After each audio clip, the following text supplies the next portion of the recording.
Hello बच्चों, let's see this question. The question says, what are monosaccharides? इस question को solve करने के लिए जो की कॉन्सेप्ट है आपको पता होना चाहिए, classification of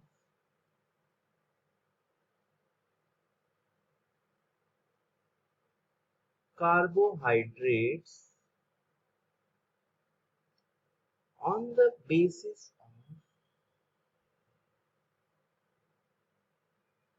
their behavior on hydrolysis. जब हम किसी कार्बोहाइड्रेट का हाइड्रोलिसिस कराते हैं तो उसके बेसिस पे हम उसका क्लासिफिकेशन भी कर सकते हैं। इसमें जो पहली कैटेगरी आती है वो है आपकी मोनोसैचराइड। जो दूसरा है वो है आपका ओलिगोसैचराइड्स। जो तीसरा है वो है आपका पॉलीसैचराइड्स। चलिए समझते हैं एक एक को क्या होता है। अगर मैं मोनोसैचराइड्स की बात करूं तो मोनोसैचराइड्स को मैं कह सकता हूं एक कार्बोहाइड्रेट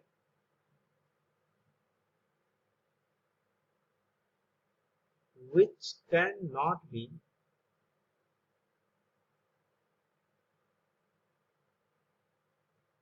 hydrolyzed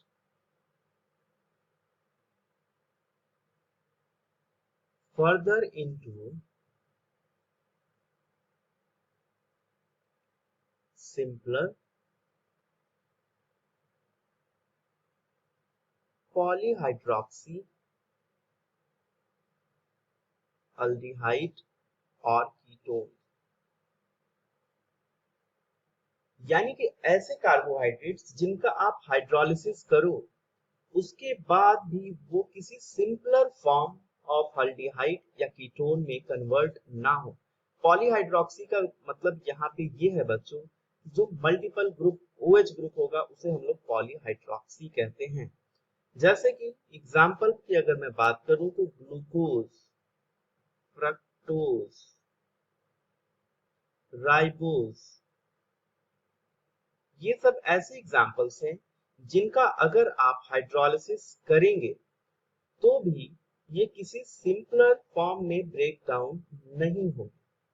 अब चलिए समझते हैं कि ओलिगोसैचराइड क्या होता है और पॉलीसैचराइड क्या होता है। अगर मैं ओलिगोसैचराइड्स की बात करूं तो ऐसे कार्बोहाइड्रेट्स जिनका हाइड्रोलिसिस करने पे 2 से 10 मोनोसैचराइड्स मिलता है उसे हम ओलिगोसैचराइड कहते हैं। फर्दर इसको क्लासिफाई किया जा सकता है डायसैचराइड्स, ट्राइसैचराइड्स और टेट्रासैचराइड्स में। अगर वहीं मैं पॉलीसैचराइड्स की बात करूं तो ऐसे कार्बोहाइड्रेट्स जिनका हाइड्रोलिसिस करने पे लार्ज नंबर ऑफ मोनोसैचराइड्स मिलते हैं उसे हम पॉलीसैचराइड्स कहते हैं। सो आई होप ये चीज आपको समझ में आ गई होगी।